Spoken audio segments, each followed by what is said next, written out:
Fala galera, Tucano na área, se derrubar é pênalti e se não derrubar, eu faço gol. E estamos hoje com os verbos irregulares do passado do inglês.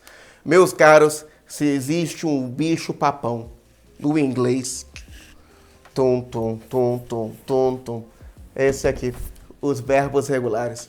Eu acho que os cursinhos tradicionais me fizeram ficar uns 2 anos só vendo isso aqui.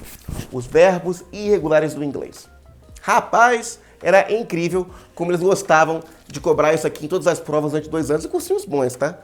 Também na escola, vi isso aqui a vida inteira. Basicamente é o maior tabu do inglês. Ninguém consegue decorar esses verbos irregulares do inglês. Bem, hoje nós vamos ver como o maior tabu, o maior bicho-papão da história do inglês se resolve em uma aula rápida e que com 1 hora, 2 no máximo da sua vida, você resolve isso para sempre. Combinado?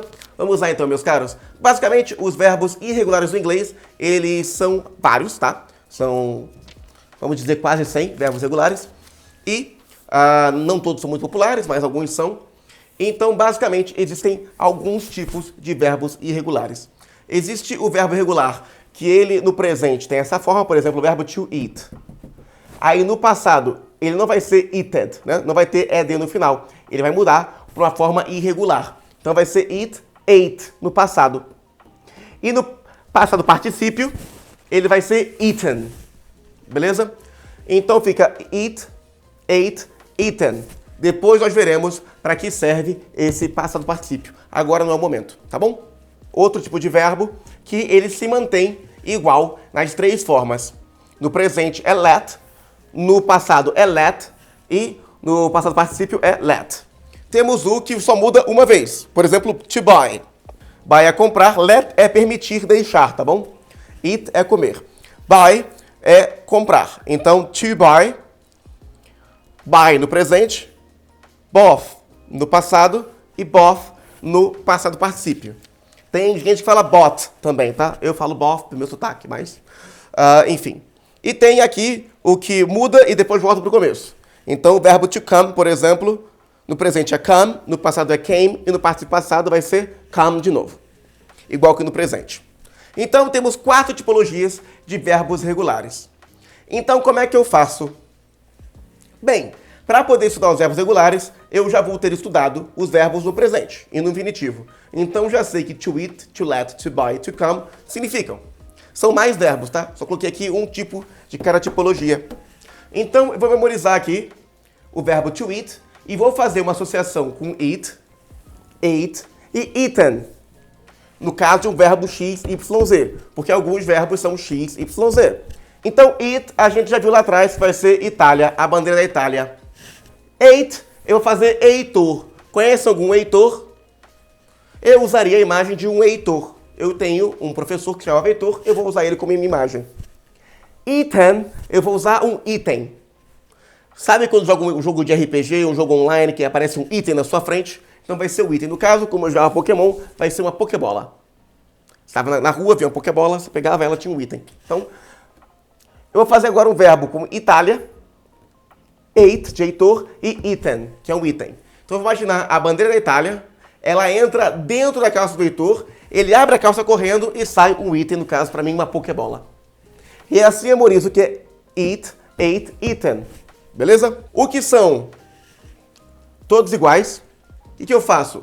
Vou fazer aqui let, let, let. Então, eu não vou nem chegar no final. Eu vou só botar um espelho. Então, let, a imagem de let pode ser, por exemplo, leite. Eu posso fazer o leite e o leite vai lá e joga leite, cospe leite na frente do espelho. Então, let fica let em todas elas. Beleza?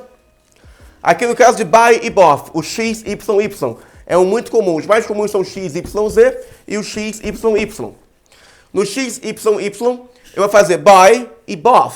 Então, por buy, eu vou ter aqui o Bayern de Munique. Você pode pensar no jogador do Bayern de Munique ou você pode pensar no escudo do Bayern de Munique. Eu vou usar o escudo, ou a camisa. Eu vou usar o escudo, tá bom? E por bought pode ser, por exemplo, buffet. Então, vou imaginar que o Bayern de Munique, o escudo, vai no buffet, começa a comer e se suja todo com a comida do buffet. E eu não vou mais além, porque o XY, se eu não for mais além, eu já sei que é um XY, então vai acabar aqui com bought. Beleza? Depois temos a opção x, y, x.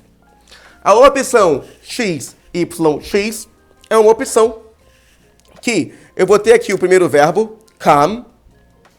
Eu vou ter um verbo diferente e depois volto para o original. Então, o que eu vou fazer? Essa imagem associada com essa imagem e depois eu volto para a primeira imagem. Então, come e came. Então, por come, eu vou ter o mestre Kami, lá do Dragon Ball Z. Come, mestre Kami. Enquanto que por came, eu vou ter um camelo. E depois por come, eu vou ter de novo o mestre Kami. Então, vou imaginar o mestre Kami que vai lá e dá um Kamehameha na pata do camelo. O camelo fica chateado e dá um coice no mestre Kami, que sai voando pelos aires. Então, tenho come, came, come. Então, quando eu tiver um verbo que seja x, y, z, eu vou memorizar essa, com essa e com essa. Quando eu tiver x, x, x, só esse aqui com um espelho. Quando eu tiver um verbo que seja x, y, y, ou seja, que ele muda só uma vez, eu vou fazer desse com esse e depois eu paro, porque eu sei que o seguinte vai ser igual a esse aqui. Quando eu tiver um x, y, x, vou fazer desse com esse que volta para esse. Então, são essas 4 estruturas de verbos regulares. Eu vou identificar, na lista vai estar lá, x, y, z, x, x, x, x, y, y, x, y, x. Basicamente, x, y, z porque tem 3 variantes diferentes, x, x, x, porque todas são iguais, x, y, y, porque a primeira do presente é uma e a do passado são outras, e a x, y, x é porque eu tenho o presente de uma maneira, o passado de outra maneira e o particípio é igual ao presente. Claro o conceito? Eu vou olhar para a lista, vou identificar quais são os x, y, z, na lista já está identificado, e eu vou memorizar dessa maneira. O x, x, x, vou memorizar dessa maneira. O x, y, y, vou memorizar dessa maneira. O x, y, x, vou memorizar dessa maneira. Claro o conceito? Então, se você pegar e fizer esses palavras, cada um em 1 minuto, 2 minutos, são 100 palavras, em 100 minutos, 200 no máximo, você resolve essa questão. Então, em 3 horas, no máximo, 3 e pouco, você resolve um problema que o curso de inglês em 2, 3 anos não consegue resolver. Um aluno meu consegue aprender todos os verbos regulares em 1 hora, 2 horas, 3 no máximo, coisa que um curso de inglês a vida inteira não consegue ensinar. Dito isso, acabamos agora com o mito do maior bicho-papão que existe no inglês. Faça o exercício, memorize todos os verbos regulares e nos vemos na próxima aula. Até a próxima aula.